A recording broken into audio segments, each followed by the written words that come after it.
નમસ્કાર સાથીઓ, જય હિન્દ. ધોરણ 10ની પ્રથમ પરીક્ષા માટે આઈએમપી પ્રશ્નોની સિરીઝમાં આજે આપણે જોડકા સોલ્વ કરીશું. તો વધારે સમય ન લેતા શરૂઆત કરીએ જોડકાની. તો પ્રથમ જોડકામાં છે કે ભાઈ દ્વિઘાત બહુપદી x² + x - 12 ના શૂન્યો જણાવો. તો x² + x - 12, તો કે 12 ના એવા બે ભાગ પાડો કે બાદબાકી 1 આવે, 4 તેરી 12.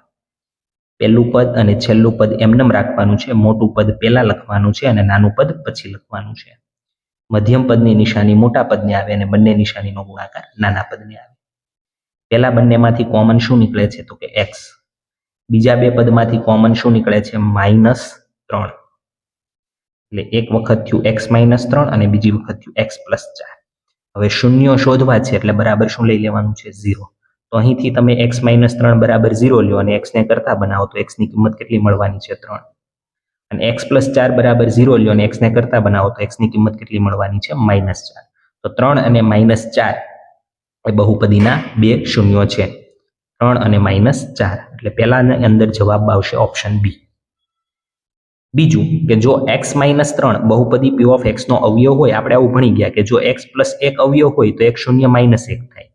જો x + 2 અવયવ હોય તો x 0 - 2 થાય. પ્લસ છે તો એને સામે જવા દો તો માઇનસ થાય. અને જો x + 3 એક અવયવ હોય તો -3 એક શૂન્ય થાય. x - 3 અવયવ છે તો +3 એનું એક શૂન્ય થશે.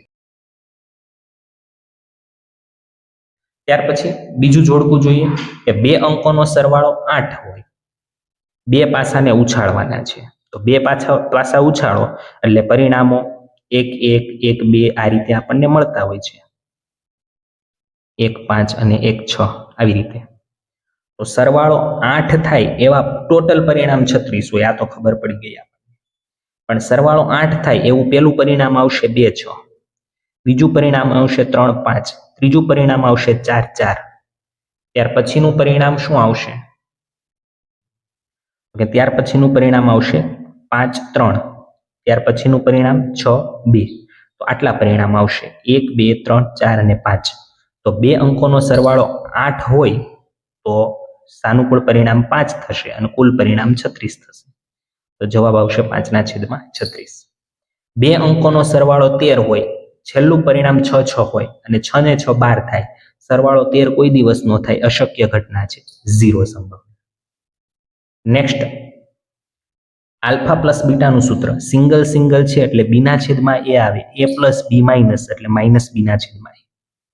ડબલની જોડી હોય તો સી ના છેદમાં એ આવે, a plus b minus c plus.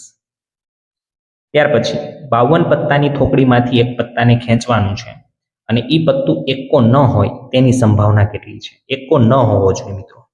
એકો ન હોય એવા 48 પત્તા હોય. ટોટલ પત્તા 52 છે. 13 ચોક 52, 12 ચોક 48, 4 4 કેન્સલ એટલે 12/13 આપણો જવાબ આવશે.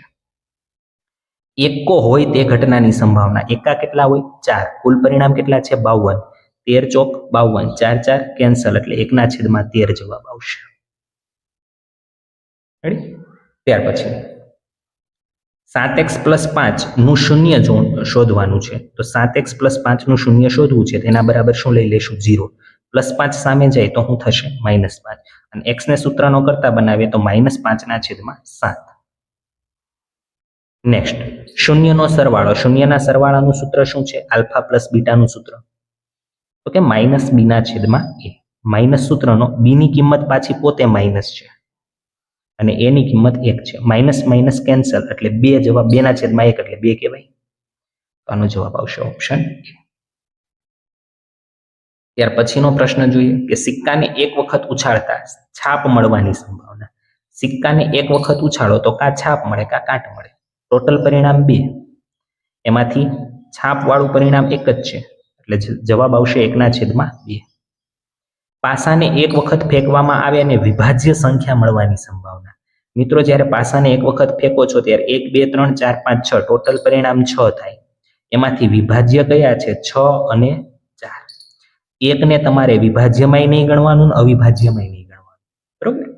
અવિભાજ્ય પૂછે તો 2 3 અને 5 3 આવશે. વિભાજ્ય છે એટલે 4 અને 6 2 પરિણામ. તો સાનુકૂળ પરિણામ થયા 2. કુલ પરિણામ છે 6. 2 તેરી 6 એટલે ઉપર કંઈ નહીં એટલે 1, નીચે 3, 1/3 આપણો જવાબ આવશે. તો આ રીતે આપણે ગણતરી કરી શકીએ. ત્યાર પછીનું જોડકું જોઈએ તો એ છે 5x + 3 નો આલેખ કેવો મળે? તો કે એક ઘાતવાળી બહુપદી છે, સુરેખ બહુપદી છે, એટલે એનો આલેખ રેખા મળશે. બીજું x² + 2x + 1 નો આલેખ કેવો મળે? તો x² છે એટલે પરવલય મળે, ફાઇનલ છે. પણ x² નો સહગુણક એ 1 છે એટલે કે પોઝિટિવ પ્લસ છે, અને પ્લસ સહગુણક હોય ત્યારે ઉપર તરફ ખુલ્લો પરવલય મળે. બિનલીપ વર્ષમાં ટોટલ દિવસો કેટલા હોય? 365. 52 વખત કોઈ પણ વાર આવવાનો જ છે, 7 વાર. 7 દુ 14 નો ચોગડો વધી 1 7 5 35 ને 36. 364 વપરાઈ ગયા. બાકી કેટલો દિવસ વધ્યો? 1. તો જવાબ શું આવે? 1/7. અને આમાં આમ પણ ઓપ્શન પ્રમાણે તમે તુક્કો લગાવી શકો એવું હતું. છેદમાં 7 વારવાળા દાખલા હોય એટલે હોય. તો અહીં જવાબ 1/7 આવે. આપણે ગણતરી ધ્યાનમાં રાખવાની. એક થેલામાં 3 લાલ 5 કાળા દડા છે, એટલે 5 ને 3 ટોટલ દડા 8 થયા. એક દડો પસંદ કરતા કાળો દડો હોય તેની સંભાવના. કાળા કેટલા છે? 5. તો જવાબ શું આવશે? 5/8. નેક્સ્ટ, આલેખ કેવો મળે એ ખાલી જોવાનું છે. x² + bx + c a is less than 0. એ 0 કરતા નાનો છે. એ 0 કરતા નાનો એટલે માઇનસ છે. એ માઇનસમાં હોય અને દ્વિઘાત બહુપદી છે એ તો ખ્યાલ પડી ગયો. એ માઇનસમાં હોય તો નીચે તરફ ખુલ્લો પરવલય. બીજું y = ax + b સુરેખ સમીકરણ છે એટલે રેખા આલેખ મળે. ત્યાર પછી ગણિતની પરીક્ષામાં પાસ થવાની સંભાવના 0.8 છે, તો નાપાસ થવાની સંભાવના કેટલી?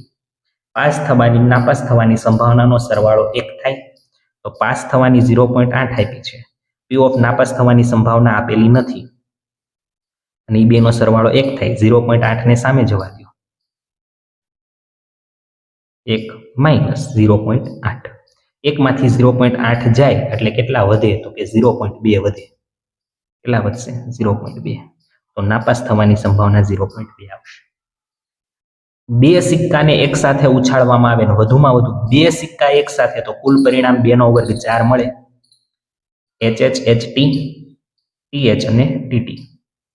વધુમાં વધુ એક કાટ એટલે એક કાટ અથવા એનાથી ઓછો, એક કે તેથી ઓછો એવું કહેવાય. વધુમાં વધુ એક એટલે એક કે તેથી ઓછો. તો એવા કેટલા પરિણામ છે તમારી પાસે? 3. એક કે તેથી ઓછો. એક કે કાટ ન હોય એને એક કે તેથી ઓછો જ કહેવાય ને. તો કુલ પરિણામ સાનુકૂળ 3, ટોટલ પરિણામ ઘટનાના 4. 3/4 કરશો એટલે જવાબ 0.75 આવશે. ભાગાકાર આપણે વ્યવસ્થિત કરી નાખવાનો. 3/4. ભાગ નો ચાલે, 0.0. 4 + 28, 2 વિધા પોઈન્ટ મૂકેલો છે 0. 4 × 5 = 20. આ રીતે આપણને 0.75 જવાબ. તો આ રીતે આપણે વિભાગ એના તમામ પ્રશ્નો જોઈ લીધા. વિકલ્પ, ખાલી જગ્યા, ખરા ખોટા, એક વાક્ય, શબ્દ કે અંકમાં જવાબ અને જોડકા. નેક્સ્ટ લેક્ચરમાં આપણે મોટા દાખલાઓ વિભાગ બી અને સી અને ડી એ ક્રમશઃ જોતા જઈશું. તો આટલી વ્યવસ્થિત પ્રેક્ટિસ કરવી. પ્રશ્નો જનરલી આમાંથી અને આને અનુરૂપ આની આજુબાજુમાંથી પૂછાતા હોય છે. નેક્સ્ટ લેક્ચરમાં જોઈએ છીએ બીજા દાખલાઓ. જય હિન્દ, જય ભારત, જય જય ગરવી ગુજરાત.